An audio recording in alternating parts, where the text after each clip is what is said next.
Me quedé con la remera puesta porque, bueno, lo comprometimos un poquito a hablar. No estamos en una fecha cualquiera, sino que te quedaste para hablar de este aniversario número 57 del Cordobazo, ¿no?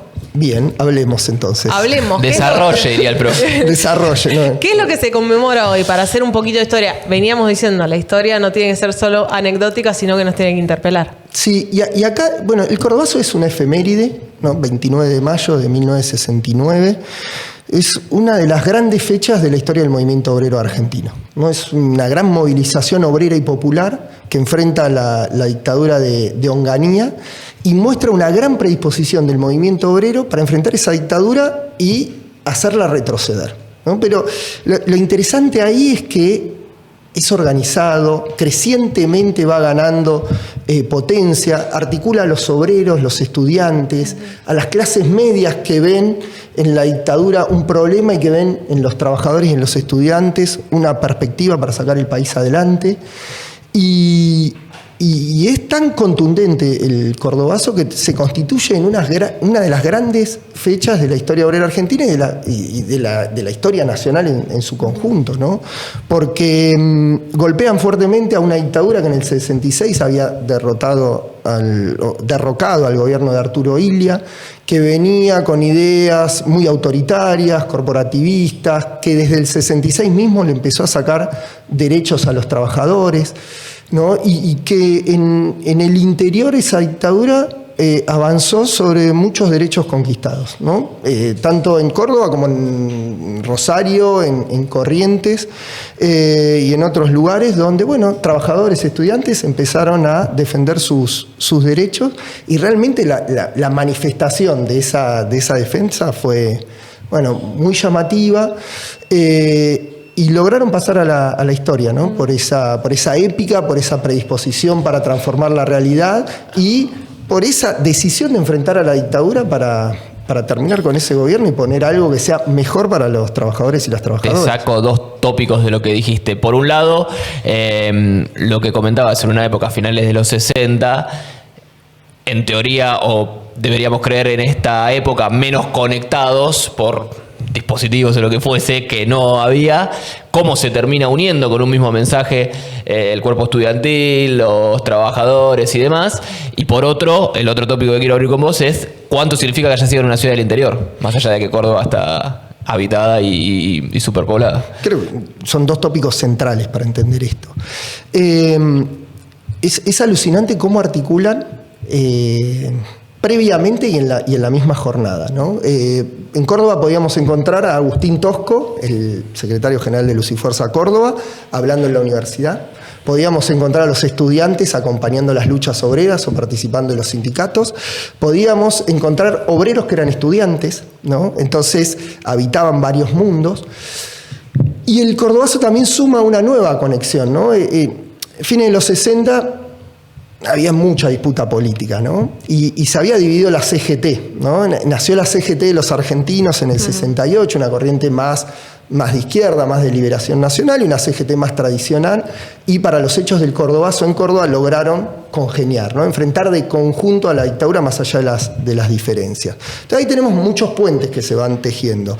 Ahora, si uno ve la coordinación de las jornadas del 29 y del 30 de mayo, es impresionante, porque nosotros lo hicieron con un grupo de WhatsApp. Es un grupo de WhatsApp, ¿no? Como las llegadas de las columnas sobre la ciudad, los horarios en los que partían, claro, ¿no? La coordinación de la defensa, la coordinación de la ocupación de los distintos lugares de la ciudad, el enfrentamiento con las fuerzas represivas del Estado, realmente es muy llamativo y da esperanza. Realmente ahora tenemos más herramientas que antes, eso, claro, y antes hacían estas cosas. Sí. Creo que eso podría ser una primera reflexión.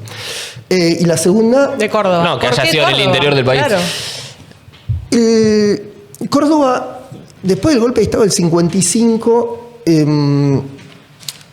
fue atravesada por las políticas de promoción industrial, ¿no? que impulsó la Revolución Libertadora y los gobiernos que vinieron después, ¿no? Y Córdoba desarrolló muchísimo la industria automotriz, ¿no? Es propio de fines de los 50, de los 60, donde proyectos desarrollistas, como los que va después a impulsar el presidente Frondizi, ¿no? Desarrollan en ciertas zonas ciertas industrias. Como antes lo hacía la oligarquía argentina con las zonas del azúcar, del algodón, bueno, en Córdoba, en los fines de los 50, se dio una promoción de la industria automotriz particularmente, pero también había otras industrias, ¿no?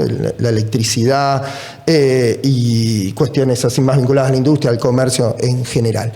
Y el gobierno de Onganía, en el 66, empieza a favorecer ciertas industrias con algo que se llamó las quitas zonales, ¿no? Unas políticas que favorecían a los industriales y que promovían cuestiones salariales y en condiciones de trabajo que estaban por debajo de los convenios colectivos de trabajo, ¿no? Entonces, ahí Córdoba reacciona fuertemente a eso, ¿no? Les bajaban, le sumaban 4 horas a la jornada laboral semanal, ¿no? Que ya tenían las 44 horas semanales, afectaba cuestiones del salario. Entonces, el interior reacciona a una política central del gobierno que desconocía ciertos derechos adquiridos en el interior. Por eso en el 69 vamos a tener Rosariazo, Cordobazo, Rosariazo, el Correntinazo, ¿no? Donde los estudiantes reclamaban por la autonomía universitaria, que era una conquista ya del 18 en Argentina. Los obreros salían a reclamar lo que consideraban sus derechos convencionales. Entonces, el interior en ese momento marcó el camino, ¿no? Es llamativo y nos habla de una Argentina federal, de un movimiento obrero federal, ¿no? Las centrales sindicales más importantes entendieron que había que acompañar lo que pasaba en Córdoba y no podemos dejar de desconocer esa situación. Fue muy importante también Tucumán, desde el 66, ¿no? Empezaron a cerrar los ingenios azucareros, que eran fuente de trabajo, era la principal industria de la provincia, gente desarraigada que terminaba en distintos lugares del país tratando de reconstruir sus vidas, sus biografías familiares. Entonces, el interior sufrió muchísimo las políticas de la dictadura y el interior fue el que encabezó esos movimientos de rebelión que podían estar en sintonía con otros movimientos mundiales, ¿no? Se habla mucho del Mayo francés y de París, y sin embargo nuestro Mayo francés fue federal y fue del interior, y eso es importante reconocerlo y reivindicarlo, ¿no? Seguro. ¿Y qué podemos traer del Cordobazo hoy? ¿Qué podemos traer? Yo pensaba, ¿no? En estas marchas universitarias. La universidad está pasando por un momento muy, muy difícil. La universidad es, creo, un patrimonio de todos los argentinos, no solo de quienes vamos a la universidad. Creo que hay una alianza de clases y política en defensa de esa universidad y es muy lindo cuando vemos en las marchas universitarias, ¿no? A muchos gremios acompañar, ¿no? Y pienso que esa posibilidad de la unidad obrero estudiantil nos trae mucho del Cordobazo. Recontra. Tal vez le falte al movimiento actual esos aires de rebelión y esa predisposición a enfrentar esas políticas que se sienten tan injustas, ¿no? Y que vulneran tanto nuestros derechos. Pero bueno, hay que ver, ¿no? La historia se va escribiendo día a día y creo que este es un buen primer paso, ¿no? Trabajar la unidad obrero estudiantil y bueno, ver qué pasa con los aires de rebelión que atravesaron al Cordobazo y cómo se piensan esas posibilidades de rebelión frente a estas políticas antiobreras, antipopulares, ¿no? del gobierno actual. Si se prende esa chispa. Si se prende esa chispa. Hay que ver. Gustavo, gracias. No, gracias por Gustavo. quedarte un ratito también. No, por favor, gracias por la invitación. Un gustazo. Seguimos con mucho más de La Chispa. Thank you.